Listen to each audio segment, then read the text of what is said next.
Hi,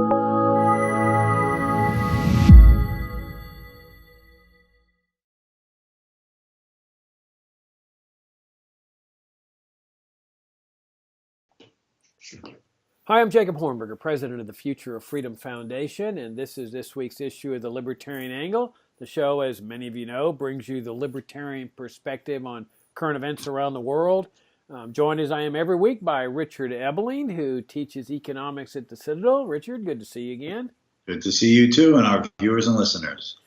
Yeah, Richard, I was reading an article on the front page of the Washington Post over the weekend, and it was just, I think it was the Sunday edition. It was just a shocker about the opioid crisis that's going on in the country today. And the article revolved around a guy who is in severe pain. He's in his 50s. He had a hip replacement surgery that went bad. And he is in permanent excruciating pain. And the article was pointing out that he was having to drive about 350 miles just to go to a pain clinic to get a prescription for his hydrocodone or whatever the painkiller that he was using, because nobody in the area where he was living would prescribe him the pills, because everybody's so scared of the federal government, the doctors and the pain clinics and so forth, because as you know, the federal government has unleashed its vicious war on drugs on opioid providers and opioid users and so forth. And the guy is now, he got his latest supply, but the 350 miles away. But the provider there said that she's scared to death of the feds and she's thinking about closing down. And so he doesn't know what he's going to do, this guy that's suffering this severe pain. And now he's contemplating suicide because he simply cannot live with the pain. And the article pointed out that a lot of opioid users are now turning to suicide as a way just to check out. And so it's another perverse outcome of this vicious war on drugs that the federal government has been waging for decades. And you know, what sticks out to me, Richard, in all this, and not just with the war on opioid users and providers, but also that the overall war on drugs that's been waged for decades is, to me, it's so shocking, this notion that what a person decides to ingest, especially an adult, is any business of the U.S. government. I mean, or any government. I mean, to me, it's just shocking that people are so willing to accede to the power of government to punish a person simply for ingesting something that he chooses to ingest. Why is this any business of government at all? I mean, how can you truly be considered to be living in a free society when the government can jail you, punish you for ingesting a substance that the government doesn't approve of? I mean, why does government have any role in this? I mean, is it because they consider the individual to be an asset of the government? I mean, is it because they feel that they have to be a parent to people, take care of them for their own good, punish them for their own good? To me, it is just a shocking notion, and it's equally shocking that people don't rebel against this. What do you think? Well, I think, of course, the template example of the premises and the negative consequences was the prohibition of alcohol in the 1920s and early 1930s, brought into law by an amendment to the United States Constitution in 1920 and repealed by another amendment to the Constitution in 1933. But who were pushing this? Well, people who said, drink is the work of the devil. Drink debilitates a person's ability to be focused and to be a productive member. In fact, there was a famous economist named Irving Fisher. He taught at Yale University in Connecticut for many, many years. And he wrote a book in around 1923 or 24 called Prohibition at Its Worst. And I thought that when I first saw this book in the used bookstore, that, so Irving Fisher is going to criticize prohibition. No, his objection was that it wasn't being enforced enough. Prohibition at its worst for not being enforced enough. Why? Because it debilitated the productive ability of a worker, and therefore it harmed the prosperity of the nation. Now notice the premise here. The individual is merely a cog in the machine of the national economy, and therefore government has to be concerned with the condition of the cog, not because the cog is an entity in himself, but serves the purposes of the big economic national machine. Now, that's the mentality of this. If you combine that with this sort of self-righteous rigor of, we know how people should live, we know what is the means by which the devil undermines and weakens people. If you take those things together, what you have is a society of busybodies who arrogantly presume that they have the right to tell people what they can do with their own life. Now, the starting principle, or a starting principle of the American experiment, was the right of self-ownership. We hold these truths to be self-evident, that all men are born with certain unalienable rights, among which are life, liberty, and the pursuit of happiness. That implies you own you. This is you. This is your own. Now, you may do things wisely, or you may do things unwisely with your mind and your physical person. But the idea is that the individual has a right to do so, however wrong and misguided it may seem in the eyes of many, and by some hypothetical objective standard. This is an ignoring of this, is an abolition of this.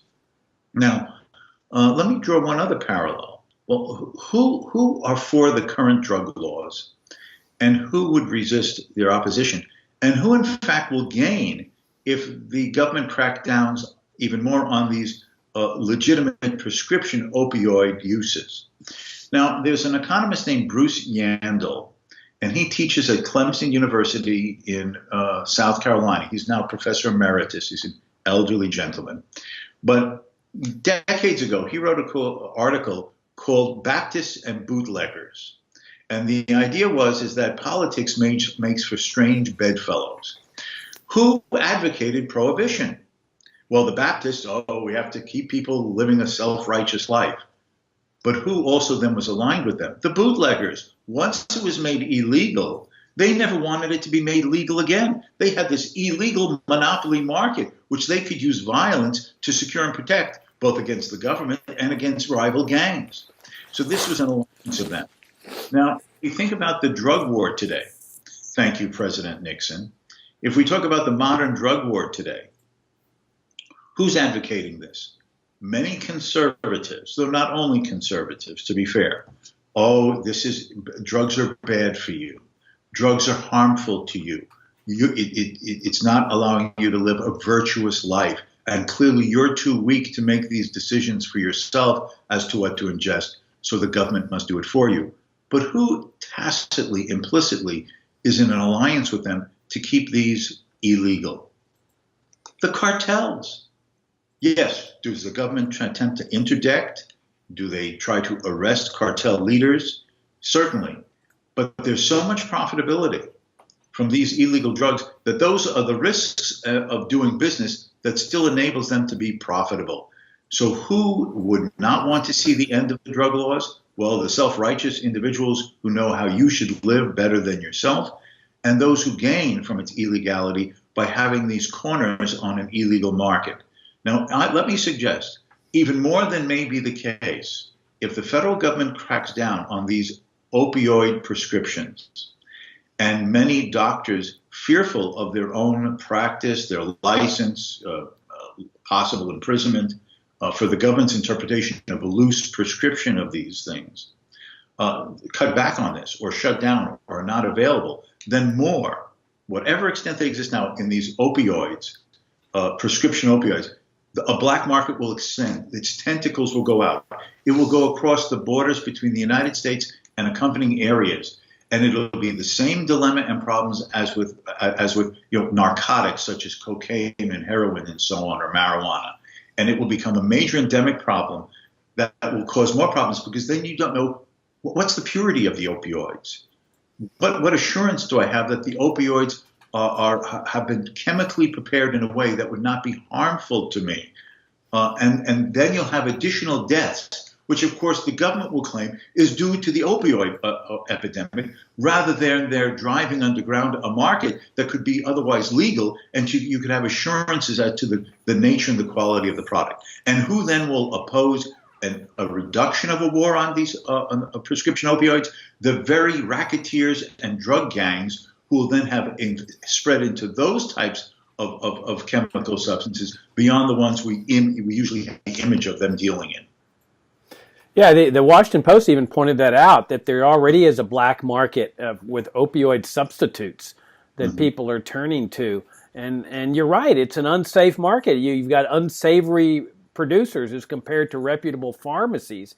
And it wouldn't be surprising to me if people start dying from the black market stuff the way they die from black market drugs today. And you're right to go all the way back to prohibition. I mean, it's a fascinating mindset that says you are consuming alcohol. Alcohol is harmful to you, and therefore we're going to punish you for doing this. And I don't think it's a coincidence that prohibition comes into existence as the whole welfare state concept is being considered. Because it's this paternalistic concept that says you might not be good to your neighbor. We need to force you to do so. We need to have mandatory charity in the form of Social Security and Medicare and Medicaid and welfare for the poor, because if we don't force you to do this, you will exercise freedom in an irresponsible way, in an immoral way. So the whole welfare mindset, that's why it's called paternalism, because the government is serving as the people's daddy that says, go to your room for putting that bad candy into your mouth. And of course, as an adult, the room is a room in a penitentiary. And of course, it never worked. I mean, that's why prohibition was finally ended, because all you did was, you point out, you brought into existence the gangs, the Al Capones, the criminal element, and it did nothing to really reduce alcohol consumption. So people finally realized, okay, it's not working, so we're going to get rid of it. And immediately, all the alcohol gangs go out of business. Yes. And that's exactly what would happen with the drug war, that all these cartels and these gang wars, they would go out of business. So as you point out, there's this symbiotic relationship between the drug war bureaucracy and the drug cartels and the drug suppliers. They need each other. So you've got this endless string of prosecutions where we got El Chapo and we're going to prosecute him. And then they have these record drug busts. And nobody stops to think, hey, wait a minute, you just had a record drug bust a month ago. Where are you succeeding on this if you keep having record drug busts and you keep having criminal prosecutions? And over the decades, they've filled the prisons with drug law violators, but at no time do they ever say, okay, drug war's over, we won, because it's an endless, perpetual program. And there's always been those that have said, oh, well, we just need to crack down, Jacob. If we just crack down. Well, the fact is they have cracked down. They've had asset forfeiture laws where the cops are now stealing money from innocent people on the highways. They've had mandatory minimum sentences that have filled the prisons with peaceful, people. You've got the racist aspect where they go after blacks and Hispanics in a disproportionate way. And so they have cracked down. And if you want the ultimate crackdown, go to the Philippines, where the Filipino president is now authorizing killing people without due process of law, without having to go through a jury trial or any kind of judicial proceeding. Just kill them on sight. And that's been going on now for a couple years, and they're still waging the war on drugs. So even if you crack down by killing people on sight, even that is not enough to win the war on drugs. I mean, I suppose, Richard, theoretically, they could impose a total police state with cameras in everybody's home. But I mean, my hunch is that drug addicts are going to do whatever's necessary to get their drugs, and drug users are going to do whatever's necessary. And so they're never going to win this thing, even with a total police state. But I think that while the utilitarian case is obviously persuasive, that it just doesn't work, ultimately, to me, it's a matter of freedom. As you point out, the Declaration of Independence says the right to pursue happiness in your own way is a fundamental God-given right. No government can legitimately infringe on that. And if that might mean that you're pursuing happiness for whatever reason by ingesting drugs that might even be considered harmful substances, that's your business. It is your right to engage in the pursuit of happiness in your own way, even if it's self-destructive. As long as you're not initiating violence and interfering with the rights of others, You have a right to pursue happiness in your own way. And I think it's that case, the moral case, the case for liberty, that is most persuasive for me, that this is just no job of the government. Leave people alone, even if they're engaged in what is arguably self-destructive behavior. Yes, and that belief that the individual has a right to make his own decisions does not mean that you, as a friend, as a family member, just an interested, concerned, good neighbor, is not concerned about the actions of this other person, how they're hurting their life, how they're destroying their life. Certainly, we care about if our loved ones, our family members, our friends do things that we consider harmful to themselves. But the moral position, consistent with freedom, is that when we see a friend, a neighbor, a relative who is following a course of action, great or small, profound or minute, that we consider to be at the end of the day harmful even to himself, the freedom method of solving this problem is reason, persuasion, argument, and the example of our own lives. Now, a lot of people say that's too slow. That that's pie in the sky. Someone's in trouble. He has to be helped now, even if it means force or coercion. Well, let me make a parallel instance. After many, many years of religious wars in Europe, it was decided that it is better rather than continue this mass murder and destruction and torture of those who you viewed as heretics, that to introduce this idea of tolerance in religious faith. And it came to be accepted by most, certainly Christian denominations, that you were to respect the actions of a person concerning his conscience, coming to salvation, if he chooses to come to salvation, in his own way. And how are you then bringing people to salvation if you no longer can burn them at a stake or torture them, or if they resist you, kill them? It was argued that since you're dealing with the most important aspect of a human being, his immortal soul, and this is therefore something that should be viewed as between him and God alone, that if you believe that he's following the wrong path, a non-religious path, or the wrong religious path, we bring others to salvation through reason, persuasion, argument, and the example of our own life. Now, there are many Christians, let's say, in the United States, who are concerned about those around them who they feel are following unrighteous paths. But I believe that they would react negatively if you said, well, okay, this person is being why don't you force him to come to your church? Why don't you compel him into baptism and acceptance of the Lord? How about compulsory Bible classes for him to save his soul? Most people would be shocked by that idea. Well, it is the same thing with the body. People do bad things to their body. They don't exercise, they don't eat right, they smoke, they drink, they take narcotics, they sometimes become addicted to various other chemical substances. But if a person is doing this, following this path, the only moral way, the only successful way, is to persuade them to find another path.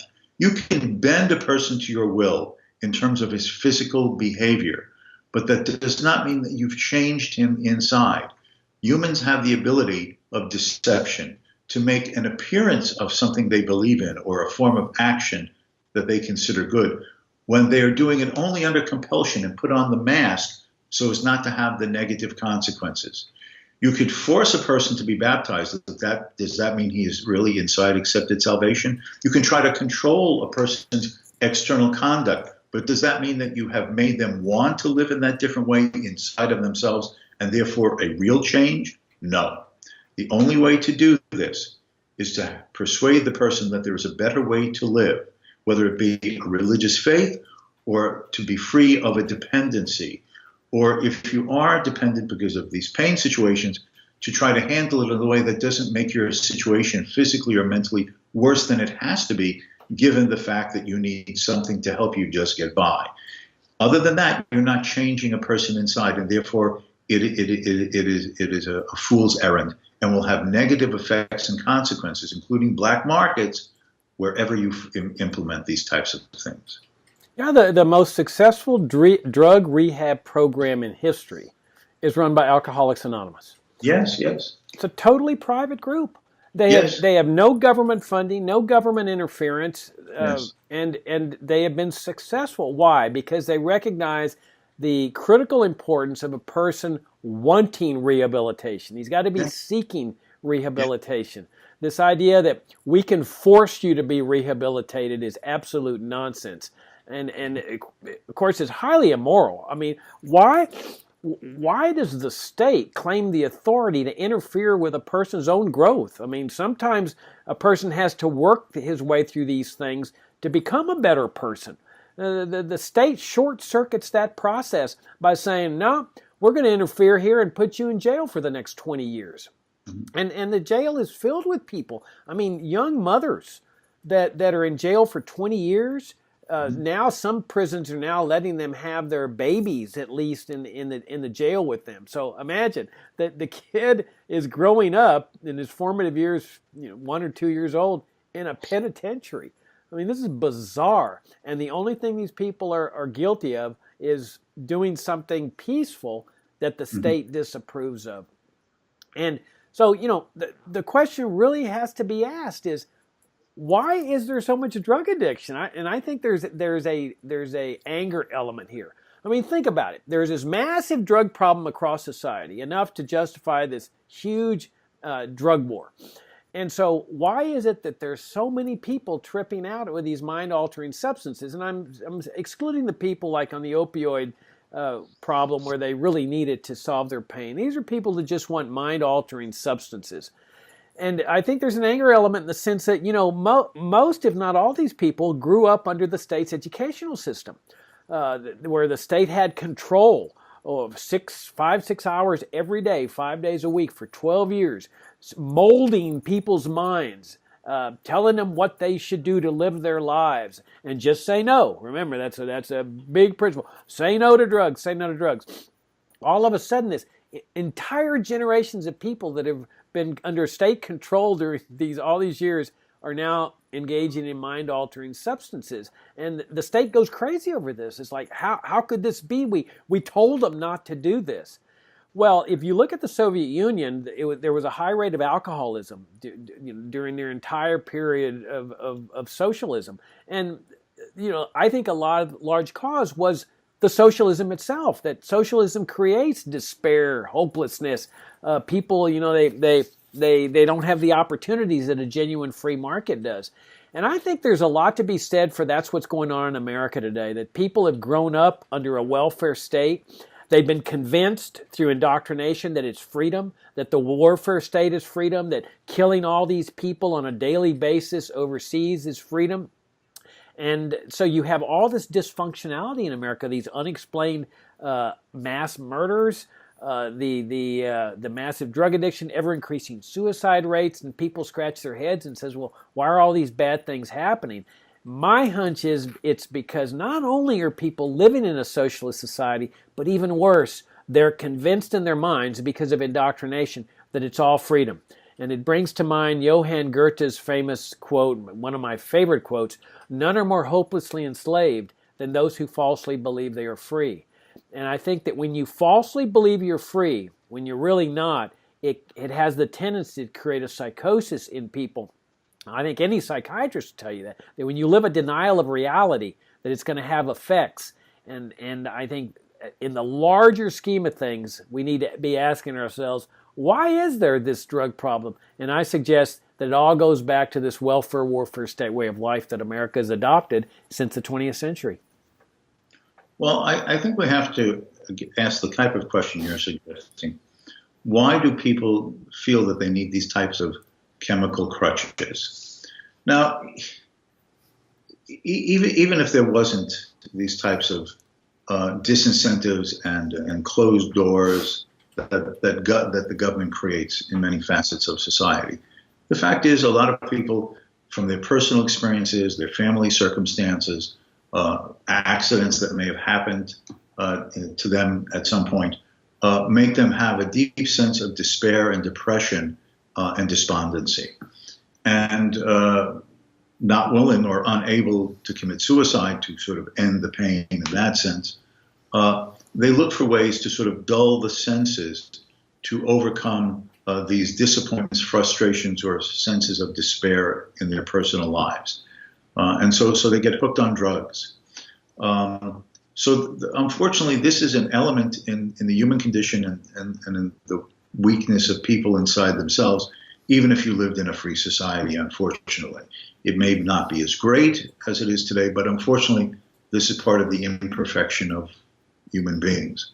But I think that the point that you're raising is that what is likely to give a sense of optimism, a sense of a bright future, a greater sense of self-esteem to a person, then if there's a wide open field in which they think that if they work hard, if they try, if they get a break, if an opportunity arises, that they can overcome whatever problems they've had personally in their life up to then for a chance.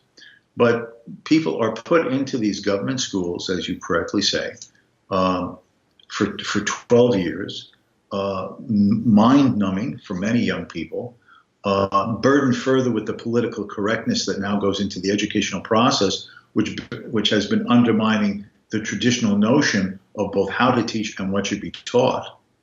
And then you get out into the world, and you find it difficult to get a job. You find yourself locked from self-employment. You find yourself burdened by taxes because of the way the government both runs and finances higher education. You get out of college and you find yourself burdened with all of these educational debts from loans and so on, which I personally don't think would be anywhere near what they are today if you had a real private competitive educational system instead of the state institutional arrangements. But all of these things create these senses of being locked into a box in your mind because of the lack of opportunities and freedom in the rest of your life. So whatever general or inherent weaknesses are in some people that make them turn this way for crutches, it is exacerbated, it is intensified, it is made worse for many by the political and economic system in which we live.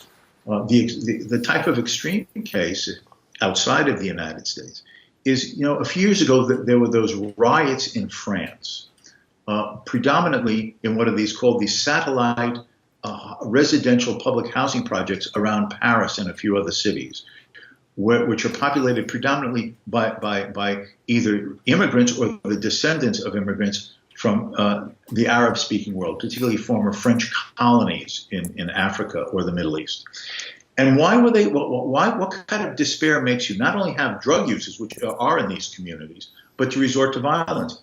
A sense that the state has locked you away through its housing projects, through its regulatory rules, through its controlled labor markets, and you have no future. You sit there all day sitting on government money in a clustered area where you're not welcome outside, partly because of inherent racial attitudes by the French, but mostly because of the government rules and regulations that makes it difficult for you to break out of the system. And then in frustration, what do? You resort either to drugs or violence. And people were shocked. Why should these communities rise up? Well, you've locked them into high-rise tenement prisons with no future and no vision of a better life. So why should you be surprised that when the state creates these environments that people resort to drugs and violence? That's a great point. In fact, if you can see another example of this phenomenon with black teenagers that are locked out of the labor market because of minimum wage laws. I mean, year after year, there is a chronic, permanent unemployment rate among black teenagers of around 30 to 40%. And government officials scratch their heads and say, oh, I wonder why this is, and they do studies and reports. Well, it's a no-brainer. They've got minimum wage laws that lock black teenagers out of the labor market because employers would be willing to pay less than the minimum, but they're not willing to pay the minimum. They don't feel that it's worth it to them in terms of the life skills that the black teenager has acquired. But if you had no minimum wage, then the black teenagers could come in and say, look, I'll work for $5 an hour. I just want to get my foot on the first rung of the ladder. I want to learn work skills. I want to learn how to treat customers. I want to learn how to run a business. They won't let him do that. They lock him out of the labor market. And so what's he do? He does like you're saying. He sits at home. He's in despair. He sees all these white kids doing well, learning and being active in the business world, and he's just sitting at home watching television. And, of course, the answer that the left gives is, well, he can go on welfare. And so all of a sudden, you've got, a guy's reaching out 2021. He doesn't have any work skills. So he said, okay, I'll go on welfare. Boy, what a wonderful life that is. And then, of course, the later temptation, or even as he's a teenager, is to go into the drug trade. I mean, this is a business. This is how to make money, quick money, big money. And then, of course, a lot of them end up in the penitentiary with judges lecturing them about what bad people they are for going into the drug trade. And or they end up in some violent altercation. When if you look at the dynamism of a libertarian society, where you got no licensure laws, where people can enter into business freely, free enterprise, that's what it means, enterprise without government control. Let's say no income tax, which characterized the United States for over 100 years. All of a sudden, now you got this dynamism, this excitement. Black teenagers can start businesses in the neighborhood. They can hire their friends. They can go to work for their friends. New businesses popping up. All of a sudden, life changes tremendously. People have a chance to make it big, get rich, and so forth. And that life of hopelessness and despair dissipates. Now, that is why freedom is always the answer to the vast majority of our problems. Now, I just want to reiterate, just libertarianism is not a philosophy of pie in the sky. We live in a world of imperfect people in imperfect situations. And to use that phrase, the flesh is weak, is often open to temptations, which in retrospect, even the person who has allowed himself to be tempted realizes, of course, that he wishes in retrospect and followed. So that's the case, but the free society enables the idea of a person to have to take responsibility for his own life, including what he ingests. And like any muscle, if you don't exercise it, it doesn't develop. And it then atrophies without exercise and use. If you don't allow people to make their own decisions, being self-responsible, self-supporting, interacting with people with degrees of responsibility to others that are freely entered into, and senses of duty, obligation, right conduct, moral behavior, you're locking people away into a permanent, not only infantilism, that is keeping them like children, but a child who never learns how to grow up, including to show the courage, the integrity, and the inner strength to resist the temptations of things like narcotics. Will there still be people who fall into these situations? Yes. But as you were saying, in the free society, the solutions to them are these voluntarist organizations like Alcoholics Anonymous, who try to lift people up, try to get them to have strength in themselves, give them voluntarily, no government money, no government support, the mentor who helps the new person who himself is a recovering alcoholic and knows what it's like to escape from the addiction and tries to be a support for the other person. And you get your little coin when you hit these your milestones, 6 months, a year, 10 years, all of which are ways of telling yourself that you're doing right. Like being a runner and seeing the milepost periodically, and you're proud because you made it to the next milepost. And nobody forced you to keep running. You were seeing what strength you had in yourself to reach the next milestone on the road. This is what works with these people who have these addictions. And what would be true in AA is true with the equivalent one with hard drugs, and could be true for all these problems, and would be minimized if people could be free and learn responsibility and the desire to be self-responsible individuals, which the state makes it extremely difficult for them to fully do. Yeah, I think we really need to get to a point where we look at drug users with sympathy, with empathy, and instead of as criminals, as bad people. And then once we do that, then all of a sudden we start realizing they don't belong in jail. Nobody that uses drugs belongs in jail. We express an empathy and a sympathy for the problem that they may be having. And we, like you say, we can encourage people to go into rehab, but in the ultimate analysis, it's their call. They have the right to make the call under principles of freedom. And then if we legalize drugs, we get rid of the drug cartels and the drug gangs. So there's nobody to prosecute anymore because it's reputable companies, pharmacies that are providing, the sound drugs instead of polluted, corrupted drugs to people that are choosing to use them. And if we leave this in the private sector, as Americans did for more than 100 years after the founding of this country, then the problem starts to ameliorate. Will there still be drug users? Of course. People have used drugs throughout history. But ultimately, that's their right, and the government should stay out. Richard, out of time for the week. Until next time. And again, thank you to our viewers and listeners for sharing a bit of their time with us. Yeah, thank you for tuning in, and please come to fff.org and check out the articles. We have a weekly article by Richard posted just about every Monday, and I write a daily blog, and send us emails and give us your comments. And thank you for the feedback you give us on the Libertarian Angle as well. So, Richard, see you next week, and enjoyed the visit as always. Bye.